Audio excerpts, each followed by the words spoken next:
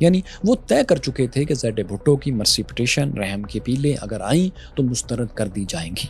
ماشاءاللہ حکومت 78 میں بھٹو کو پھانسی دینے کے لیے تیار تھی، بس ایک رسمی کارروائی باقی تھی، وہ یہ کہ سپریم کورٹ میں ایک اپیل دائر کرنا تھی، اور سپریم کورٹ میں ایک اور مولوی مشتاق کی طرح بھٹو کا پرانا حریف موجود تھا۔ یہ سپریم کورٹ کے چیف جسٹس انوار الحق تھے۔ ان کی بھٹو سے دشمنی بھی وہی پروموشن کے معاملے پر تھی۔ ذوالفقار علی بھٹو نے اپنے دور میں چھٹی آئینی ترمیم کے ذریعے چیف جسٹس محمد یعقوب علی خان کو ایکسٹینشن دے دی تھی۔ جسٹس انوار الحق، جنہوں نے جسٹس یعقوب کی ریٹائرمنٹ پر چیف جسٹس بننا تھا، وہ اس عہدے سے محروم رکھے گئے تھے۔ تب سے ان کے درمیان اور مسٹر بھٹو میں ایک کدورت آ گئی تھی، ایک خلیج حائل ہو گئی تھی، دلوں میں نفرت تھی۔ جنرل ضیاء الحق یہ بات اور اس چپکلش کو اچھی طرح سمجھتے تھے۔ انہوں نے حکومت سنبھالنے کے بعد 22 ستمبر 1977 کے روز جسٹس یعقوب کو جبری طور پر ریٹائرڈ کر دیا اور جسٹس انوار الحق کو chief justice of supreme court بنا دیا۔ جب بھٹو کی سزائے موت کے خلاف اپیل کا وقت آیا تو یہی جج کرسی پر براجمان تھے۔ جسٹس انوار الحق نے شروع میں اپیل سننے کے لیے 9 رکنی فل بینچ بنایا، لیکن جلد ہی انہیں اندازہ ہو گیا کہ 2 ججز جسٹس کیسر خان اور جسٹس وحید الدین مسٹر بھٹو کے حق میں بھی فیصلہ دے سکتے ہیں۔ چنانچہ ان دونوں کو بینچ سے باہر کر دیا گیا۔ اس کے بعد بینچ میں چیف جسٹس سمیت 7 ججز رہ گئے۔ سپریم کورٹ میں ذوالفقار علی بھٹو کی طرف سے جو وکلاء کی ٹیم تھی، اس کو یحییٰ بختیار لیڈ کر رہے تھے۔ مسٹر بھٹو کو لاہور سے راولپنڈی جیل منتقل کر دیا گیا تھا۔ اس قید خانے میں سابق پرائم منسٹر نے اپنی 2 کتابیں رومر اینڈ ریئلٹی اور اف آئی ایم اسیسینیٹڈ لکھی تھیں۔ سپریم کورٹ میں مسٹر بھٹو کی اپیل کی سماعت مئی 1978 میں شروع ہوئی۔ یہ مقدمہ اگلے برس فروری 1979 تک چلتا رہا۔ اس دوران قید کی سختیوں کے باعث مسٹر بھٹو کافی کمزور ہو گئے تھے، مزمحل تھے، ان کے دانتوں میں بھی درد رہتا تھا۔ برٹش ہسٹورین وکٹوریا شوفیلڈ لکھتی ہیں کہ مسٹر بھٹو عدالت میں تھکے تھکے نظر آنے لگے تھے، کئی بار ان کے چہرے سے پسینہ بہنے لگتا تھا۔ وہ لکھتی ہیں کہ جب عدالت میں ان سے پوچھا گیا کہ کیا قید میں ان کے ساتھ برا سلوک ہو رہا ہے تو بھٹو کی آنکھیں بھر آئیں، تاہم انہوں نے خود کو سنبھالے رکھا۔ صحت خراب ہونے کے باوجود زیڈ بھٹو نے عدالت میں اپنی بے گناہی ثابت کرنے کے لیے بھرپور دلائل دیے۔ انہوں نے کورٹ کو بتایا کہ میرے پاس مسٹر قصوری پر قاتلانہ حملہ کروانے کی کوئی بڑی وجہ تو تھی ہی نہیں، صرف یہ کہنا کہ میں نے سیاسی تنقید کی وجہ سے ان پر حملہ کروایا غلط ہے، کیونکہ ایسی نکتہ چینی تو دوسرے لوگ بھی مجھ پر کرتے رہتے تھے۔ صرف سخت گفتگو کی وجہ سے کسی کو قتل کروانے کا جواز کمزور ہے۔ بھٹو کے وکلاء نے یہ پوائنٹ بھی اٹھایا کہ ہائی کورٹ میں بتایا گیا تھا کہ قاتل 2 نہیں 4 تھے، لیکن ہائی کورٹ نے اس ثبوت پر توجہ نہیں دی، اس لیے سپریم کورٹ اس ایویڈنس پر غور کرے اور سزائے موت کے فیصلے کو ریویو کرے۔ لیکن دوستو، سپریم کورٹ نے بھی اس پوائنٹ کو مسترد کر دیا، بلکہ الٹا سپریم کورٹ نے اس نقطے کو اپنی طرف سے واضح کر کے پروسیکیوشن کی مدد کی۔ کورٹ نے کیس میں یہ بات اپنی طرف سے لکھوا دی کہ یہ ایک فطری بات ہے کہ دونوں حملہ آور جو کہ گول چکر میں چھپے ہوئے تھے، انہوں نے اپنے طور پر ٹارگٹ کا پیچھا کیا ہوگا اور 2 سے زیادہ جگہوں سے فائرنگ کی ہوگی، اس لیے 4 جگہوں سے شیلز ملنے پر پروسیکیوشن کا کیس غلط ثابت نہیں ہوتا۔ 6 فروری 1979 کے روز کیس کا فیصلہ سنا دیا گیا۔ ہائی کورٹ کے سزائے موت والے فیصلے کو سپریم کورٹ نے برقرار رکھا۔ فیصلہ 3 کے مقابلے میں 4 ججز کی اکثریت سے کیا گیا تھا۔ چیف جسٹس انوار الحق، جسٹس محمد اکرم، جسٹس کرم الہی چوہان اور جسٹس نسیم حسن شاہ نے سزائے موت برقرار رکھنے کے حق میں فیصلہ دیا، جبکہ 3 ججز جسٹس دوراب پٹیل، جسٹس غلام صفدر شاہ اور جسٹس محمد حلیم نے اختلافی نوٹ لکھے۔ اس فیصلے کے خلاف مسٹر بھٹو کے وکلاء نے 13 فروری کو نظر ثانی کی اپیل ریویو پٹیشن فائل کی۔ اس ہیئرنگ میں یحییٰ بختیار نے 2 اہم نکات اٹھائے۔ جنرل ضیاء کی حکومت اس وقت پاکستان میں اسلامی قوانین نافذ کر رہی تھی۔ یحییٰ بختیار نے ان کا حوالہ دیتے ہوئے کہا کہ اسلامی قانون یہ کہتا ہے کہ کسی شریک مجرم کی گواہی قبول نہیں کی جا سکتی، یعنی کوئی شخص کہے کہ فلاں شخص میرے ساتھ جرم میں شریک تھا تو اس بات کو بغیر پختہ ثبوت کے نہیں مانا جائے گا، کیونکہ وہ تو اپنی جان بچانے کے لیے کسی بھی دوسرے کو ملوث کر سکتا ہے۔ مطلب مسعود محمود کا یہ بیان کہ قتل کا حکم ذوالفقار علی بھٹو نے دیا تھا، بنا پکے ثبوت کے نہیں مانا جانا چاہیے تھا۔ دوسری بات انہوں نے یہ کہی کہ اسلامی قانون کے مطابق جس گواہ کو ملزم کی سزا سے فائدہ پہنچتا ہو اسے درست گواہ نہیں مانا جائے گا۔ اب مسعود محمود اور غلام حسین دونوں کو اس گواہی کے بدلے معافی کا فائدہ تو مل رہا تھا، اس لیے یاہیا بختیار کے خیال میں ان کی گواہیاں قابل قبول تو نہیں تھیں، مگر سپریم کورٹ نے یہ نکات نہیں مانے۔ 24 مارچ کے روز سپریم کورٹ نے ریویو پٹیشن بھی مسترد کر دی۔ حیرت انگیز بات یہ تھی کہ اس بار کسی جج نے اختلافی نوٹ نہیں دیا، 7 ججز نے متفقہ طور پر اس اپیل کو مسترد کیا۔ ریویو پٹیشن مسترد ہونے کے بعد بھٹو کی سزائے موت طے ہو چکی تھی۔ اب صرف جنرل ضیاء الحق جو کہ 78 میں صدر کا عہدہ بھی سنبھال چکے تھے وہی ان کی سزا معاف کر سکتے تھے۔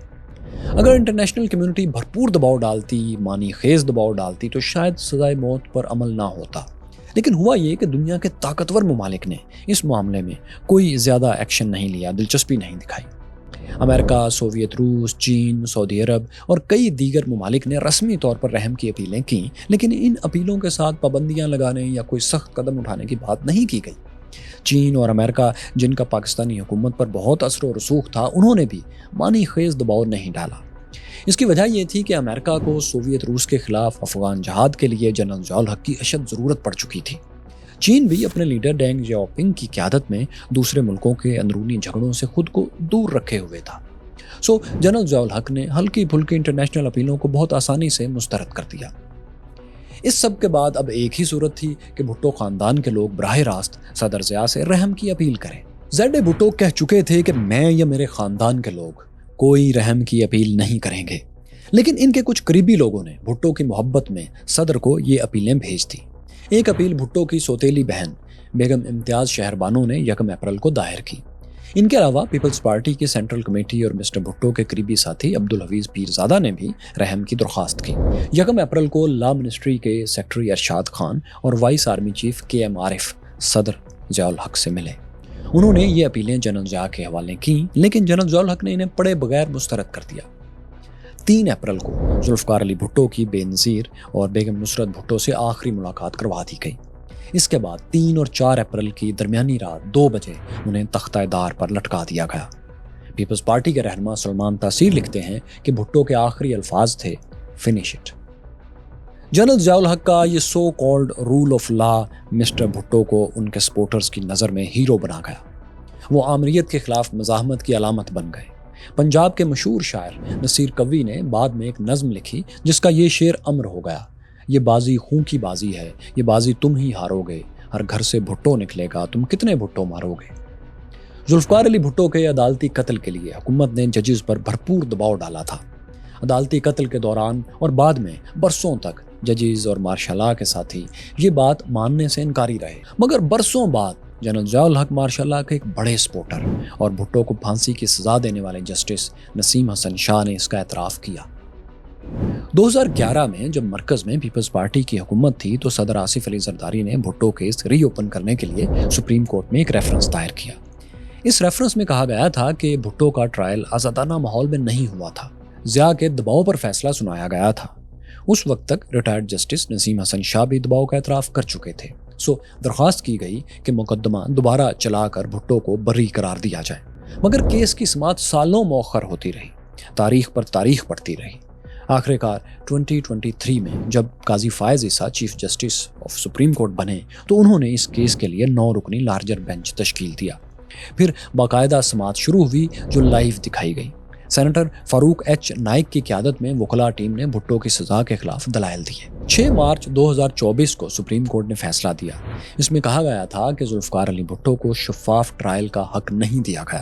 لاہور ہائی کورٹ اور سپریم کورٹ میں کیس قانون کے آئین کے مطابق نہیں چلا۔ تاہم عدالت نے یہ بھی کہا کہ بھٹو کے خلاف فیصلے کو کالعدم کرنے کے لیے آئین اور قانون میں کوئی طریقہ کار موجود نہیں ہے، صرف ریفرنس کی بنیاد پر شواہد کا دوبارہ جائزہ نہیں لے سکتے۔ یعنی بھٹو پر جو کیس تھا وہ تو ختم نہیں ہوا، لیکن عدالت نے یہ تسلیم کر لیا کہ ان کے ساتھ ناانصافی ہوئی تھی۔ جس وقت عدالت یہ فیصلہ سنا رہی تھی تو ذوالفقار علی بھٹو کے نواسے بلاول بھٹو زرداری بھی وہاں موجود تھے۔ 3 نسلیں ایک عدالتی قتل کو بے نقاب کرنے میں لگ گئیں۔ کیوریوس فیلوز ذوالفقار علی بھٹو اور پاکستان کی یہ منی سیریز اس قسط کے ساتھ مکمل ہوتی ہے۔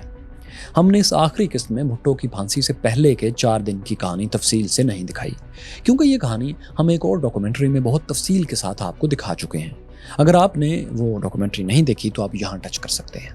یہاں دیکھیے 71 کی جنگ کیا تھی اور بھٹو کا کیا کردار تھا، اور یہ رہی World War I پر ہماری مکمل شاندار ڈاکومنٹری۔